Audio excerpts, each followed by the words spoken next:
میرے دین کے بسم اللہ الرحمن الرحیم الحمد للہ رب العالمین والصلاة والسلام علی اشرف الانبیاء والمرسلین اما بعد۔ درس نمبر 22۔ قرب قیامت میں عورتوں کے بال اونٹ کے کوہان کی طرح۔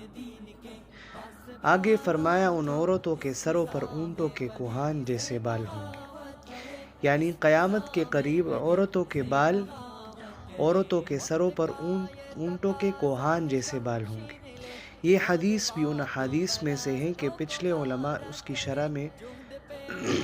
اس کی شرح کے وقت حیران ہوتے تھے کہ اونٹوں کے کوہان جیسے بال کیسے ہوں گے، اس لیے کہ اونٹوں کا کوہان تو اٹھا ہوا اونچا ہوتا ہے، بال کس طرح اونچے ہو جائیں گے؟ لیکن آج اس دور نے ناقابل تصور چیز کو حقیقت بنا کر آنکھوں کے سامنے رکھ دیا، اور موجودہ دور کی عورتوں کی جو تشبیہ آپ صلی اللہ علیہ وسلم نے بیان فرمائی، اس سے بہتر تشبیہ کوئی اور نہیں ہو سکتی۔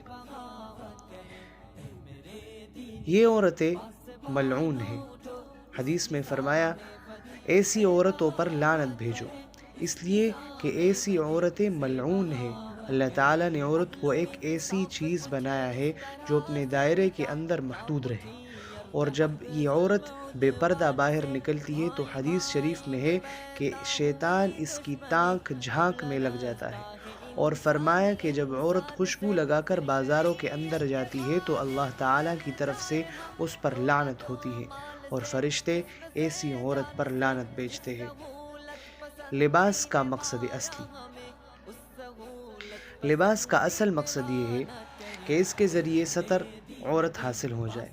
قرآن کریم کا ارشاد ہے کہ یا بنی آدم قد انزلنا علیکم لباسا یواری سوآتکم وریشا، یعنی ہم نے لباس اس لیے اتارا تاکہ وہ تمہارے ستر کو چھپائے اور زینت کا سامان ہو، لہٰذا جو لباس ستر کو نہ چھپائے، اور اس کا مطلب یہ ہوا لہٰذا جو لباس ستر کو نہ چھپائے تو اس کا مطلب یہ ہوا کہ لباس کا جو اصل مقصد تھا وہ فوت کر دیا گیا، اور جب اصل مقصد فوت ہو گیا تو لباس پہننے کے باوجود وہ لباس پہننے والا برہنہ ہے۔ خدا کے لیے اس کا اہتمام کرے کہ لباس ہمارا درست ہو۔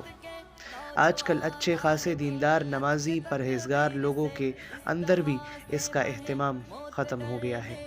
لباس میں اس کی پرواہ نہیں کی کہ اس میں پردہ پورا ہو رہا ہے یا نہیں۔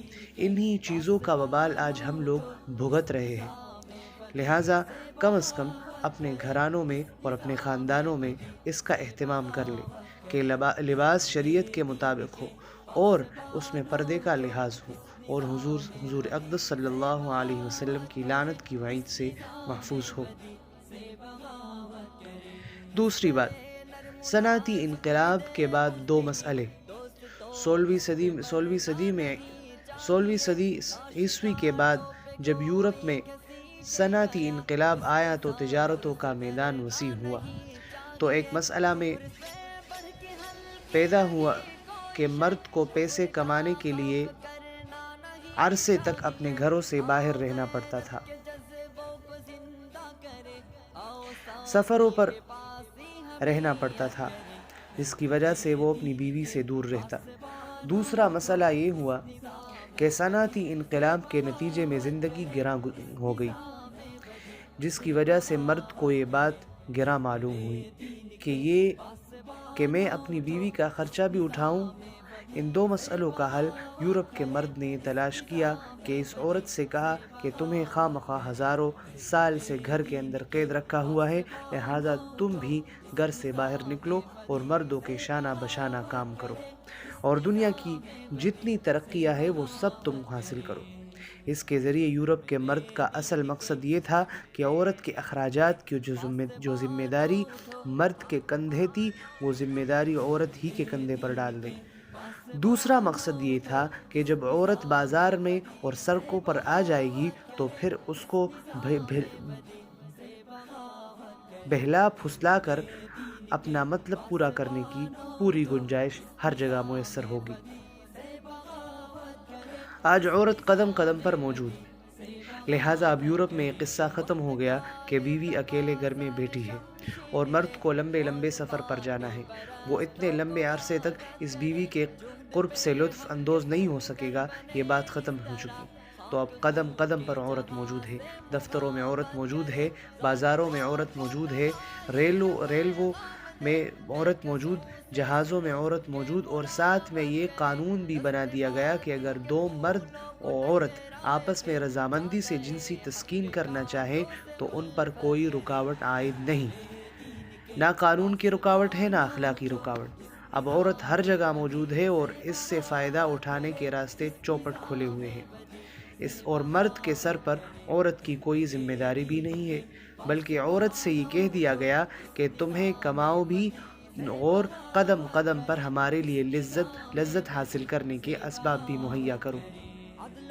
اصلاحی خطبات جلد نمبر 15 صفحہ نمبر 192۔ تیسری بات یہ ہے آج کے درس میں، مغربی عورت ایک بکاؤ مال۔ آج مغرب کا یہ حال ہے کہ وہاں خاندانی نظام تباہ ہو چکا ہے، ماں باپ کے رشتوں کی جو مٹھاس تھی وہ فنا ہو چکی، بھائی بہن کے تعلقات ملیاں میٹ ہو چکے۔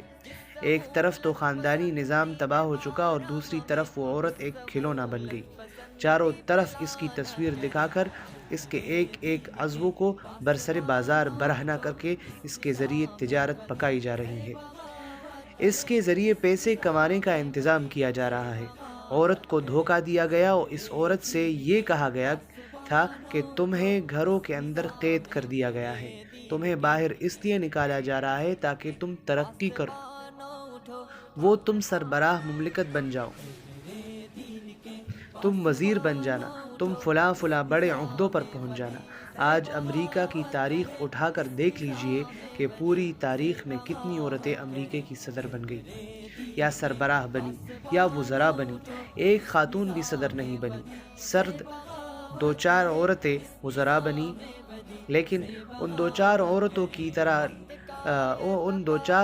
کی خاطر لاکھوں عورتوں کو سڑکوں پر گھسیٹ لیا گیا۔ آج وہاں جا کر دیکھ لیجئے، دنیا کا ذلیل ترین کام عورت کے سپرد ہے۔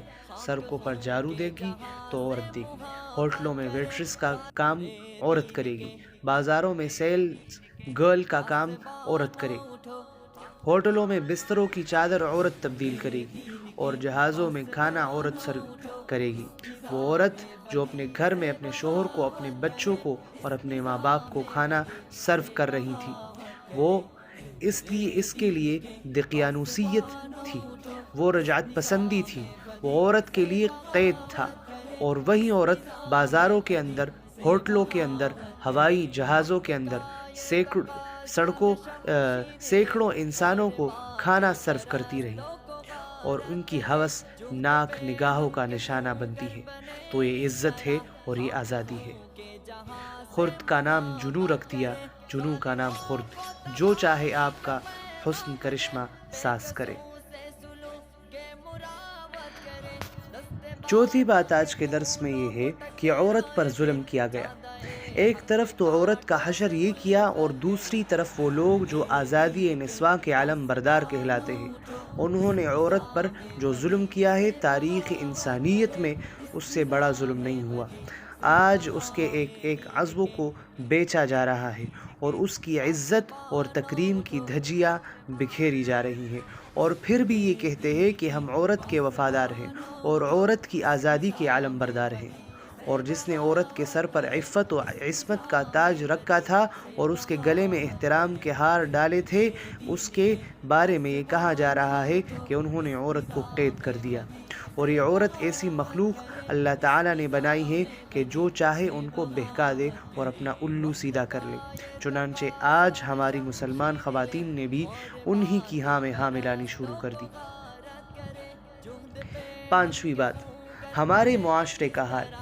آپ کو یاد ہوگا کچھ دن پہلے ہمارے ملک کے اندر معروف رہنما نے یہ کہہ دیا کہ مردوں کو چاہیے کہ وہ عورتوں کے خرچ کا انتظام کر لے، عورتوں کو بلا وجہ گھر سے باہر نکل کر اپنے معاش کا انتظام کرنا ٹھیک نہیں ہے۔